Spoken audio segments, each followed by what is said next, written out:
Abra sua Bíblia, lá no livro de 1 Pedro.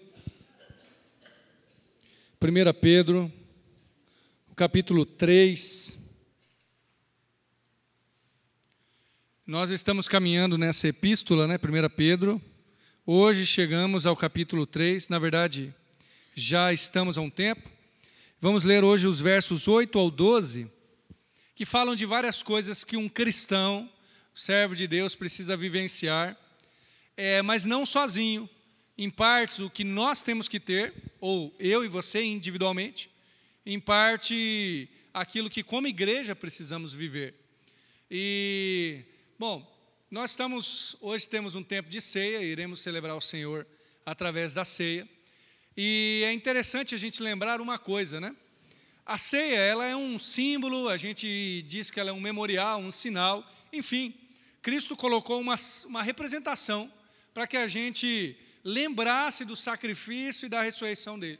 Quando participamos da ceia, nós participamos do cálice, que representa o seu sangue, do pão, que representa o seu corpo. Portanto, participamos do seu sacrifício, não no sentido de nos sacrificarmos, ou no sentido de a gente pagar os nossos pecados, mas participar no sentido de receber os benefícios daquilo que ele fez. Claro que como um memorial.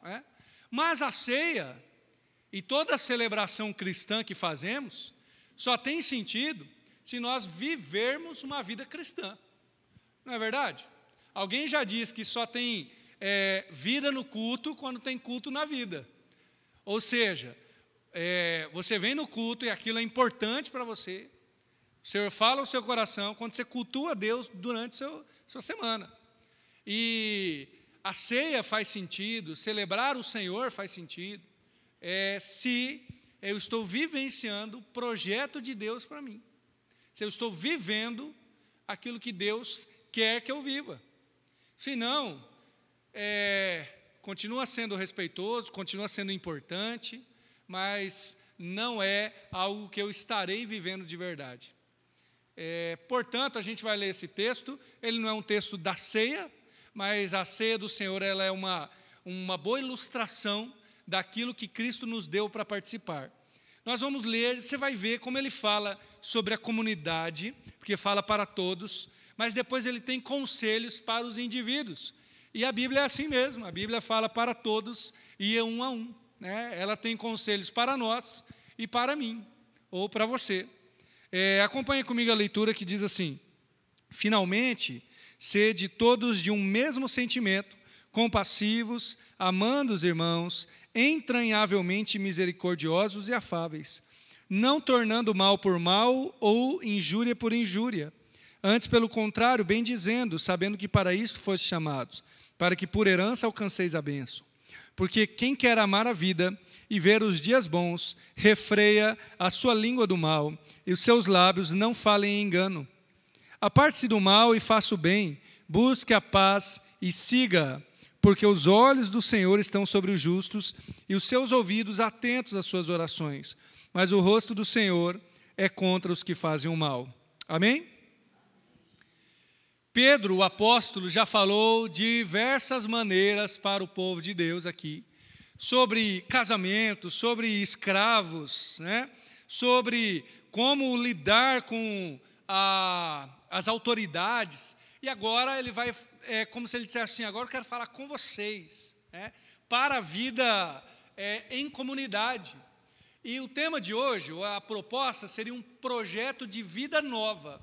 Mas ele começa, ou ele passa por um novo modo de ser comunidade. Quando Jesus chamou você, e chamou a mim também, ele nos incluiu no que nós costumamos chamar de família de Deus. E aí, o próprio Cristo falou para os seus discípulos que quem segui-lo e não deixar pai, mãe, irmãos, lembra disso? Não é digno dele. Certa vez Jesus estava ensinando, e vem lá a mãe dele e os seus irmãos. Cremos que o seu pai de criação, que era José, já havia falecido quando ele era adulto. Então vem a mãe e os irmãos, e alguém fala assim: estão aí fora, sua mãe e seus irmãos, te chamando. O que Jesus responde?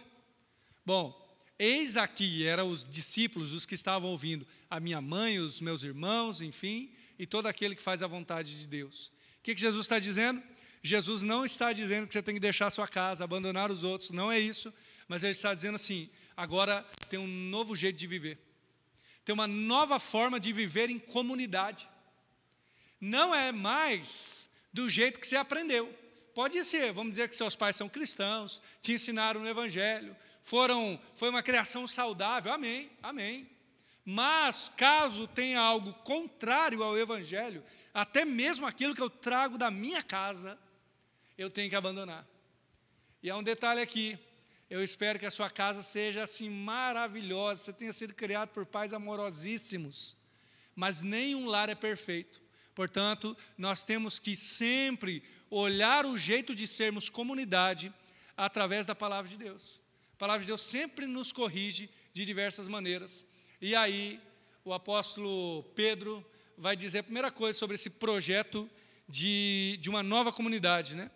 É lutar por unidade. O verso 8, ele fala isso, sejam vocês de um mesmo sentimento, sejam compassivos, amem uns aos outros, amem os irmãos, sejam amáveis, profundamente amáveis, misericordiosos. Bom, existe um detalhe aqui, todas essas características, você pode anotar depois, tá? Ser amável, ser de um mesmo sentimento, ser, o que eu li aqui, compassivo, né? Tudo isso só acontece numa comunidade transformada, de gente que foi transformada pelo Evangelho. Nenhum tipo de agremiação, associação, ajuntamento de pessoas que não seja feito por pessoas transformadas por Jesus, tem essas características. E, aliás, até mesmo os transformados por Jesus encontram dificuldades, porque essa unidade aqui é uma unidade que provém do interior do nosso ser compassivo, ser do mesmo sentimento. Também acontece, só acontece em uma comunidade madura, compromissada com o Evangelho. A luta por unidade só faz sentido para quem entendeu o Evangelho de Jesus. Então, se eu não estou lutando por unidade, isso não quer dizer uniformidade, aliás, faço esse parênteses aqui, não quer dizer que todo mundo tem que usar a mesma roupa que o pastor, falar com o mesmo sotaque que o pastor, que algum irmão, não é isso. Isso seria uniformidade, não é isso que a Bíblia prega. A unidade diz, você tem o seu jeito, você tem as suas características, o Espírito te dá dons que não deu para mim, mas nós caminhamos em conjunto. Você enxerga o mundo num prisma um pouco diferente do meu, mas nós continuamos caminhando junto. Isso é unidade. Fecha parênteses. Ela só pode ser vivida por quem entendeu, quem ama o Evangelho. Porque quem não ama o Evangelho não está preocupado com unidade, está preocupado consigo mesmo. Está preocupado em ser ouvido, enfim, algo do tipo. Quem entendeu o Evangelho pode dizer, o reino de Deus é mais importante do que o meu reino pessoal, do que o meu ego. Lembra quando Jesus ensina a oração do Pai Nosso? E ele diz assim, venha o teu reino, você está orando, venha o teu reino. Sabe qual é o reino que vai morrer quando vier o reino de Deus? O meu, o seu, a nossa espécie de glória humana. Essa é a primeira característica de uma nova comunidade aqui. Ela luta por unidade. Então, os termos aqui, né? Ser compassivo, ser de um mesmo sentimento. O primeiro termo aqui é de um mesmo sentimento, que é interessante essa tradução, se você tem uma Bíblia diferente, de uma outra tradução, o termo pode ser um pouco contrário ou diferente, é a ideia de ter uma mesma mente, pensem de um mesmo modo. É difícil pensar do mesmo modo, né?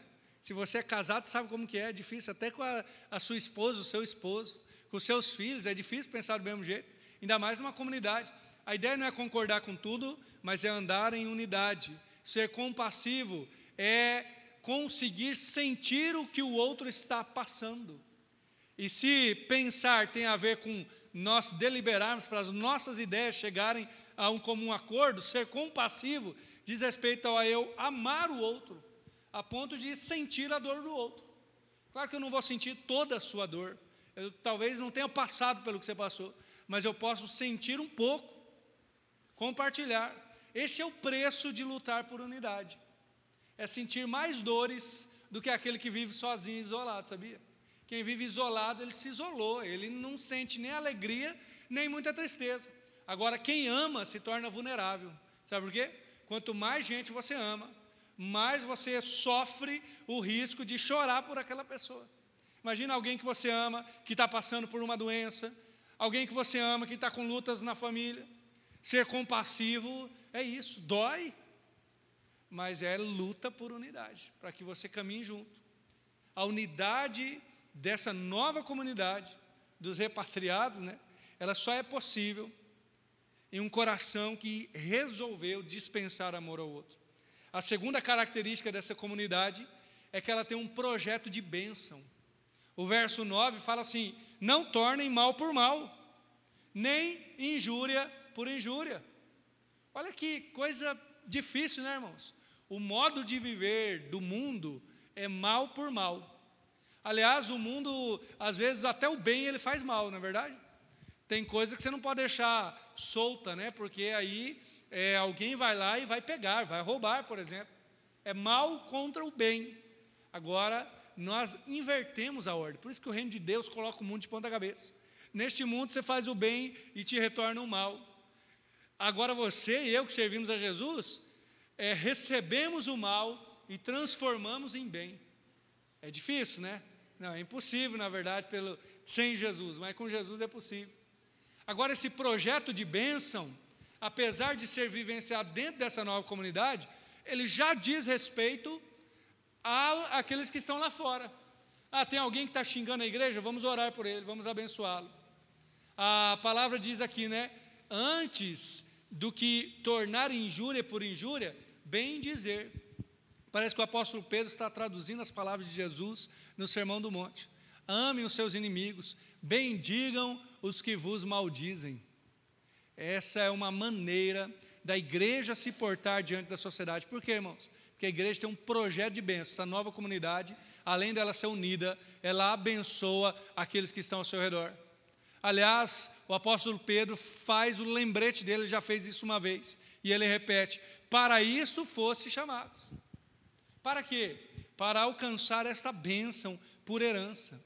Olha que interessante, esse projeto de bênção tem a ver com o que nós iremos fazer para os de fora, mas ele só pode ser vivenciado se nós resolvermos viver dessa maneira. Como assim? Olha, essa bênção de Deus, ela é nos dada por herança. Você sabe o que é herança, né? Você que já ganhou uma herança, você sabe que você não fez nada para ganhar essa herança, a não ser filho, né? Então, o seu grande trabalho foi ter sido filho do seu pai e da sua mãe, neto do seu avô e da sua avó, e você ganhou aquela grande herança, né? Recebeu. Herança, você não faz nada. Mas é interessante aqui, porque ele está dizendo, para que por herança alcanceis a bênção. Como assim? Mas não é por herança? A ideia é que nos é acessível, mas nos é acessível a partir de um estilo de vida do Evangelho. Olha, vou repetir esta verdade. Tem bênção acessível a todo cristão que resolve viver conforme o Evangelho de Jesus.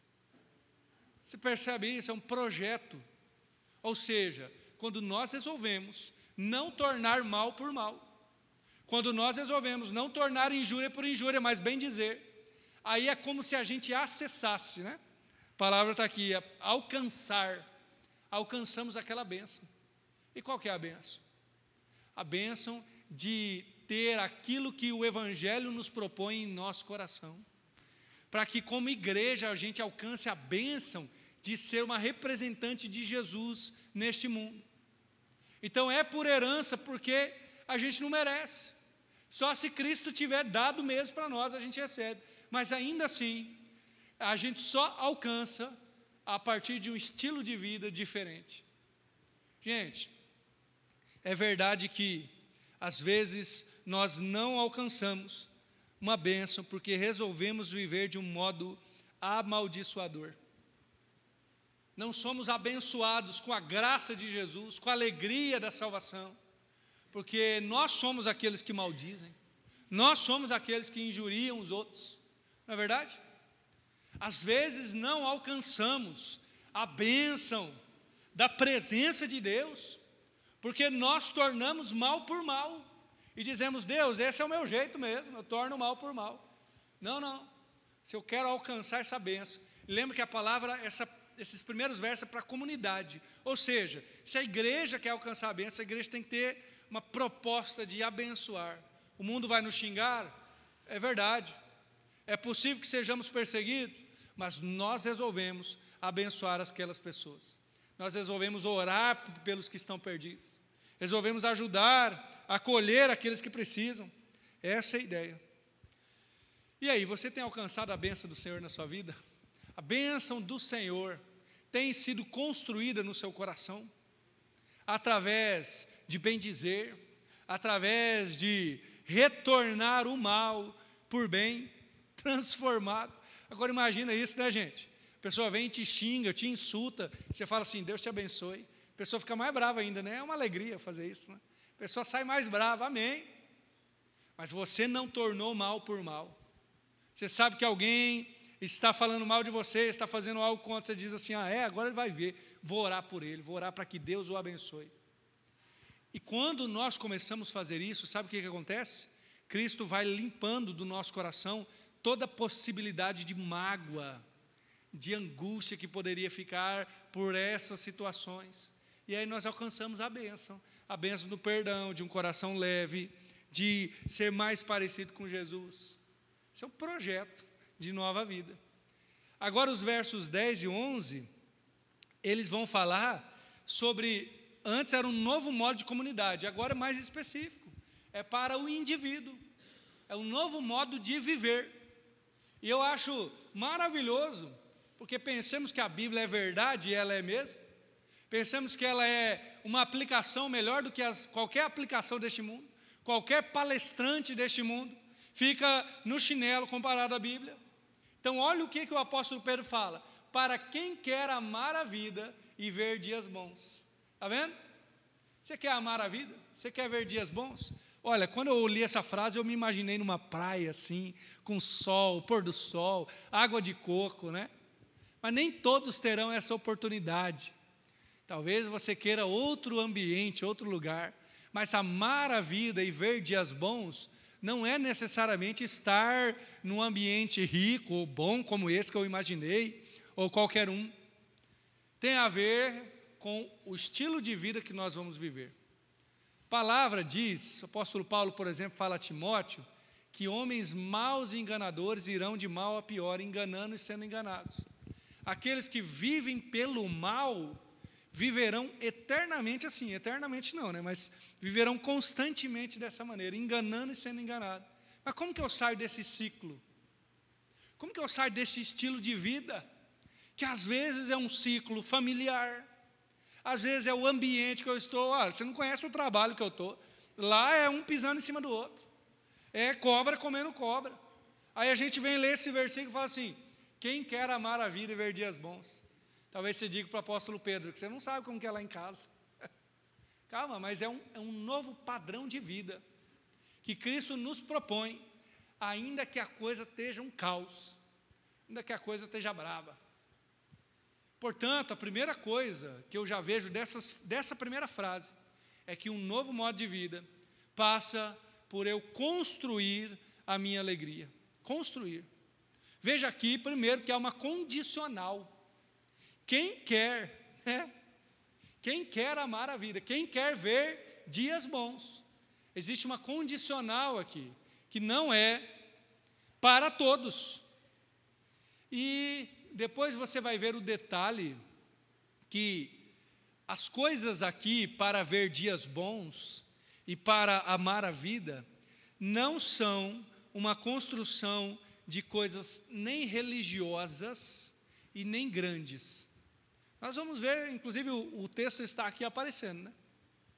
Olha, o que você diria se você fosse aconselhar alguém que chegasse para você e dissesse especificamente assim, eu quero amar a vida e eu quero ver dias bons. Eu não ia perder a oportunidade, sabe o que eu ia falar? Vai na igreja, rapaz, seu desviado. Não é isso que Pedro está falando. Ele já conta, claro que são irmãos que congregam, amém, né? Ou olha, você precisa fazer algo mirabolante. A hora que você jejuar 40 dias, não. Ele não está falando de nada grande. Ou, a hora que você vender sua casa e doar aqui o dízimo não, a oferta inteira, também não é isso. Ele está falando de coisas do nosso interior, para que nós construamos a nossa alegria. Essa é a ideia. Amar a vida e ver dia bom é resultado do jeito que eu escolhi viver. Porque tem gente que cava a sua própria tristeza. Ver dias felizes é a colheita de um plantio que eu fiz, e o resultado desse plantio. Vejamos então o que é isso.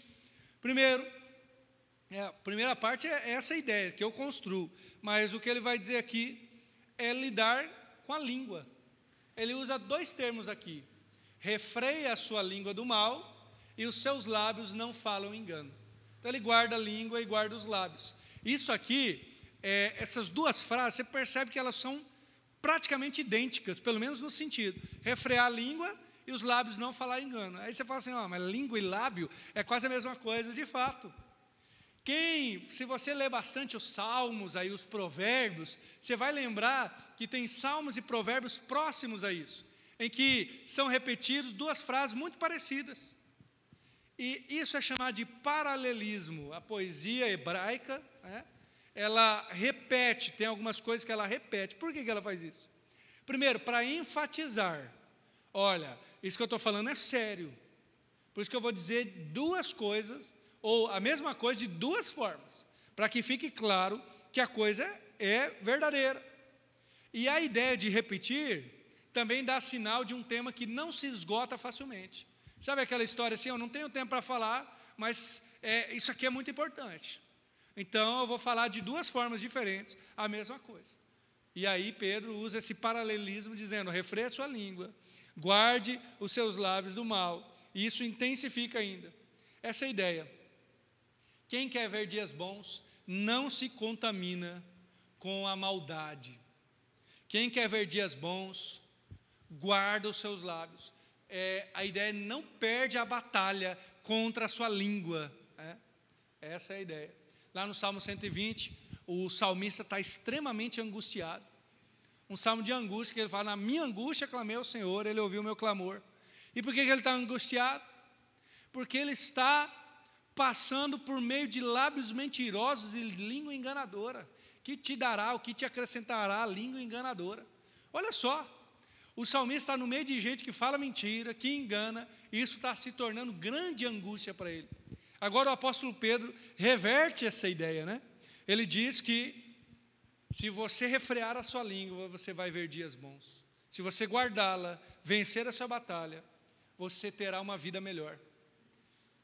A sabedoria popular diz que o peixe morre pela boca, não é verdade? E a sabedoria bíblica diz, por exemplo, que a língua, ela é como uma faísca. Só que a faísca pode botar fogo numa floresta inteira. A gente viu esse fogo aí, esse mês, especialmente mês passado, muito seco, e até às vezes foi até mal intencionado, mas a gente viu que pegou fogo no Brasil inteiro. Mas Jesus vai traduzir isso para o nosso coração e vai dizer assim: a boca ou a língua, fala do que está cheio o coração. Tá, eu quero ver dias bons, eu quero amar a vida. Como que eu refreio a língua? Como que eu guardo a minha boca de estar falando coisa errada, ou coisa que não deve? Sabe como? Guarda o teu coração. A gente fala daquilo que a gente nutre no nosso interior. Primeira coisa, o que está aí no seu coração, o que está remoendo? Se eu não lidar com o meu coração, eu não vou saber lidar com a minha língua. Se eu não cuidar do meu coração, eu não vou cuidar do que eu falo. Outra coisa que tem a ver com a minha língua é o ambiente que eu estou. Eu sei que talvez você pode ser obrigado a estar num ambiente de dificuldades, é verdade. Talvez você trabalhe num lugar assim, você tenha que conviver com pessoas assim. Quando Isaías vê o Senhor assentado no alto e sublime trono, ele fica desesperado, porque ele vê a glória de Deus, e ele acha que vai morrer porque viu a Deus, ou pelo menos a glória dele. E aí Isaías fala assim: ai de mim que vou perecendo, sou um homem de lábios impuros, e habito no meio de um povo de impuros lábios. O contexto, o ambiente onde nós estamos, influencia também que a nossa língua fale do mal, que os nossos lábios falem enganosamente. Então, primeiro, trate do seu coração. E segundo, cuide do ambiente onde você está. E, gente, tem muito ambiente que a gente não pode escolher. Tem que estar lá, igual eu falei, o emprego tem que estar lá. E ouvir muita coisa às vezes. Mas tem coisas que a gente pode escolher. Tem gente que está num ambiente, por exemplo, de uma rede social, vendo aquilo que não deve, escutando aquilo que não pode, está colocando coisa no seu coração, e depois que aquilo sai pela língua, a pessoa diz, eu nem sei como que eu fiz isso. Você ficou comendo aquilo, né? Guardando aquilo no coração. Então tome cuidado, porque se você quer ver dias bons, refreie a sua língua, cuide do seu coração. Essa é a ideia. A segunda coisa é também uma decisão, tá? Todas essas. Fazer o bem, já está no verso 11. Praticar o bem. Você quer ver dias bons? Quer ter uma boa vida? Guarda a sua língua, cuida do coração para o que você fala, mas decida fazer o bem. Aliás, o texto diz assim, ele se afasta do mal e ele pratica o bem. Aí, como que a gente se afasta do mal? Pensa aqui comigo. Onde que o mal mora? Onde que reside o mal? Para que eu saia de perto dele? Talvez você vai dizer assim, o mal ele mora lá naquele local de pecado. É verdade. Né? Tem local que a gente não deve ir, porque é um local de pecado, de engano, seja lá o que for. Mas, convenhamos, quase ninguém vai em locais que são especificamente de pecado, que são só para isso. Mas ainda assim o apóstolo Pedro está falando, se afaste do mal. O mal reside naquilo que eu olho, em quem eu convivo. O mal reside naquilo que eu desejo, no que eu planejo. O mal reside no que eu falo, no que eu faço. Portanto, se afastar do mal é sair ou enxergar onde o mal está, onde aquilo que está me levando para longe de Deus está, e cravar uma batalha com isso. Agora, a reação de se afastar do mal é praticar o bem. O que é esse praticar o bem? Mais do que ter bons pensamentos.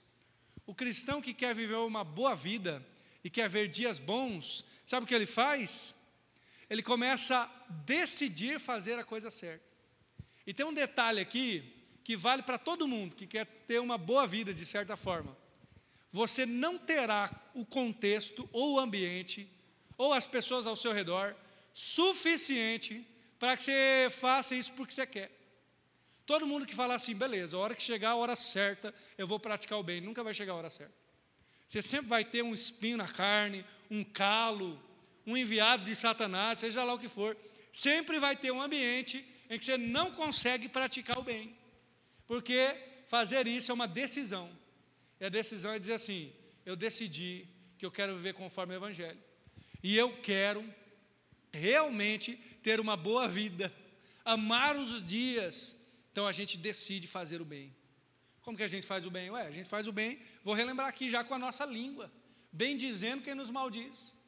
A gente faz o bem orando pelos nossos inimigos, abençoando os outros. Nós fazemos o bem com o nosso tempo.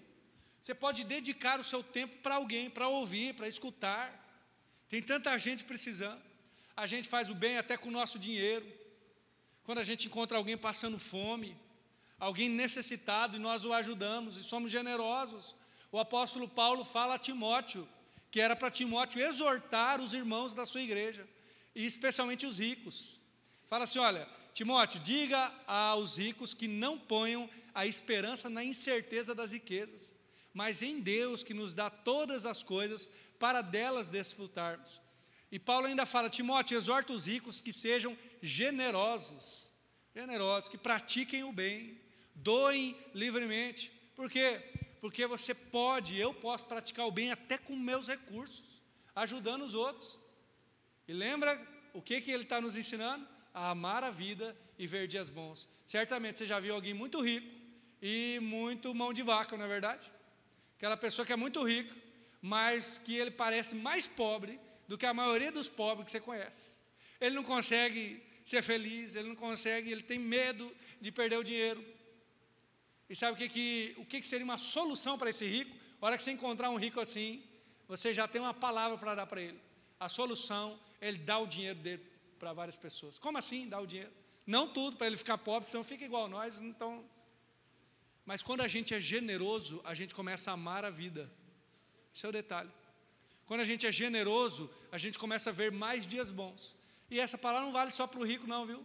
Vale para todos nós, em abençoar os outros com o nosso dinheiro. Você pode abençoar os outros com a sua vida espiritual, igual eu falei, mantendo uma vida de oração, dando uma palavra de ânimo, praticar o bem, é isso. E é uma decisão. Gente, o que tem de crente colhendo o mal, porque resolveu não se apartar do mal, não está escrito. O que tem de crente vivendo dias maus e aborrecendo a vida, que é o contrário disso aqui. Por quê? O contexto, o ambiente, as pessoas são ruins mesmo, é verdade.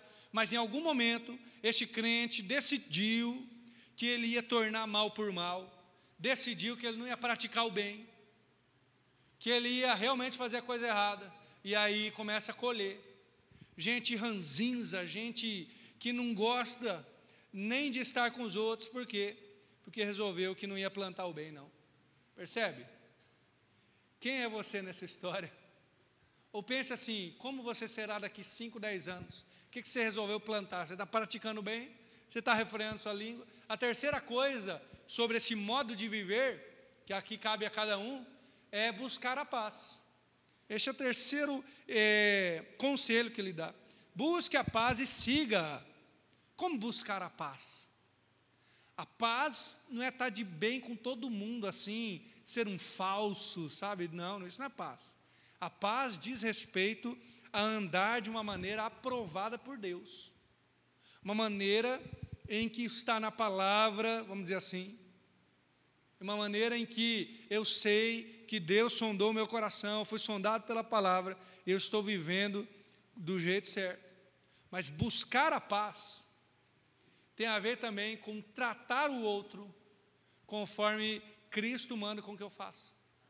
Buscar a paz tem a ver com lidar com coisas que não estão sendo lidadas no meu coração.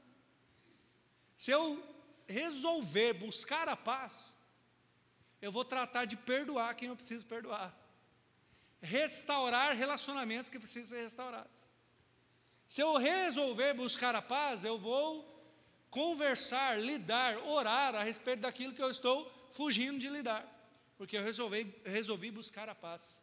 E tem um detalhe aqui que Pedro sabe que é difícil, ele diz, busque a paz e siga. Em outra tradução é persevera, porque ele sabe que a gente quer desistir desse tipo de paz, por isso persevere, continue. E por que eu faria isso? Além do fato de que Deus está mandando, porque esta é a sabedoria de Deus, para que a gente tenha uma vida boa. Essa é a sabedoria de Deus, para que a gente ame a vida e veja dias bons. Bom, você tem buscado a paz? Você tem buscado lidar com aquilo que tira a sua paz, tira o seu bom relacionamento com os outros, ou mesmo que tem estado no seu coração, trazendo mágoas, trazendo tristezas. Lute com isso, porque esse é um novo modo de viver daqueles que servem a Deus. Percebe? Pedro colocou aí algo da comunidade, ou seja, que todos nós temos que viver em conjunto, e colocou coisas para mim, para você, como indivíduos. E tem um final, que ele tem um lembrete aqui.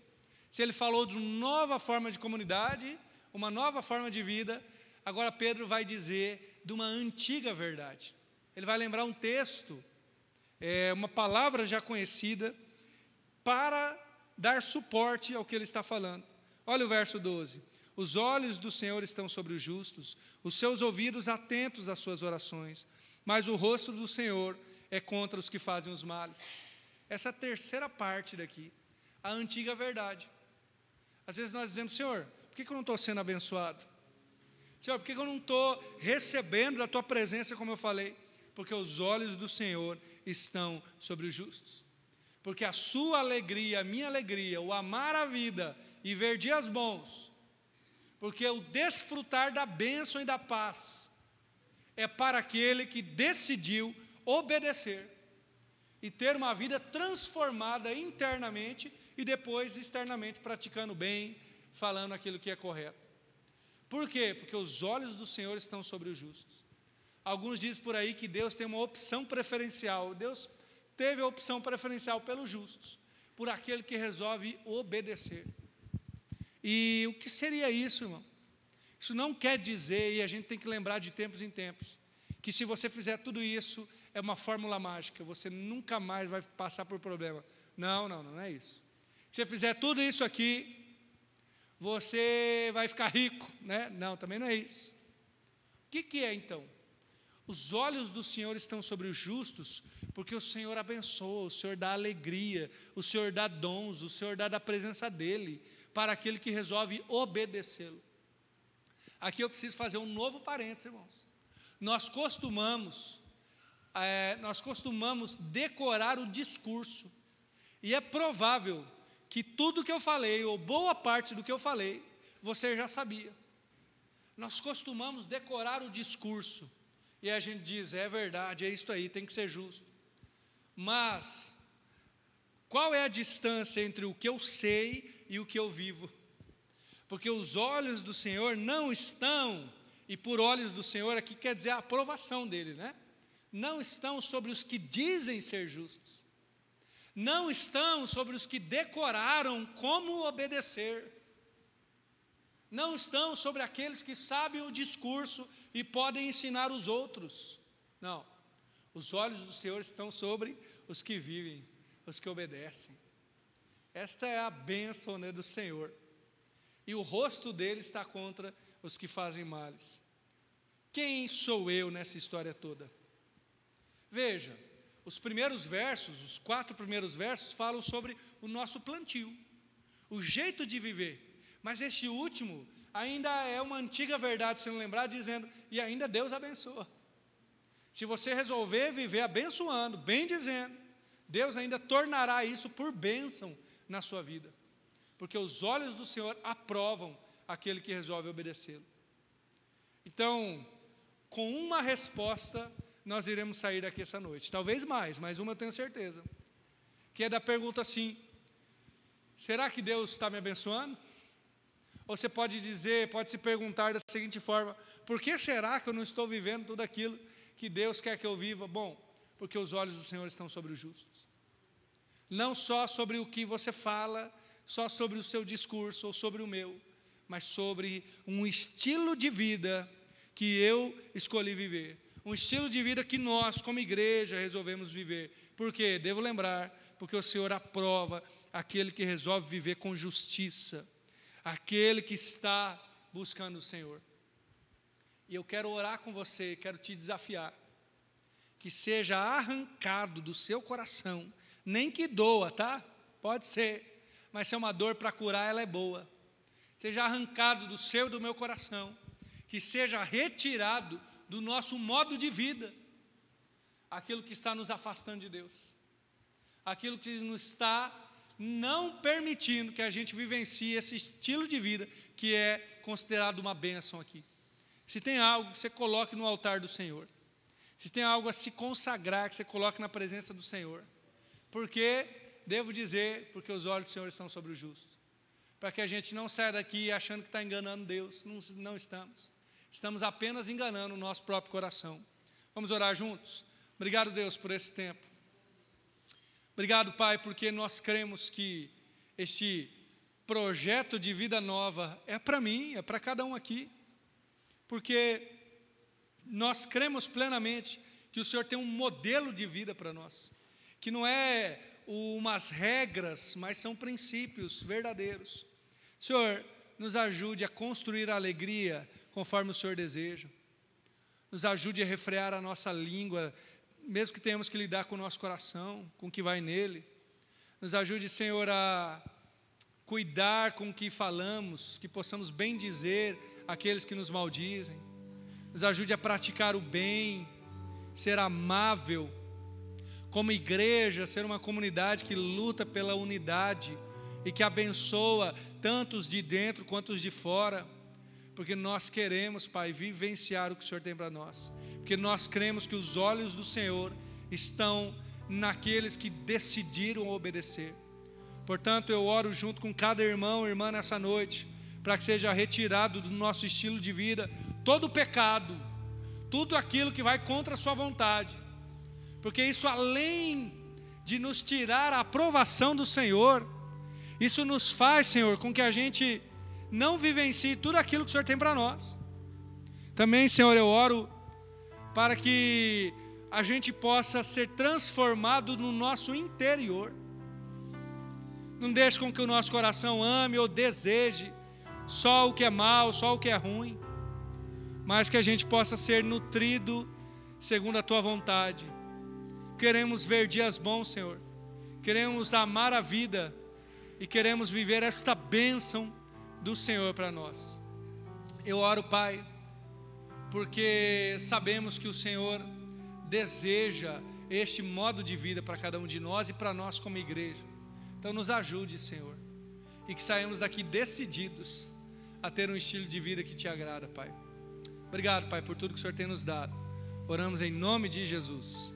Amém.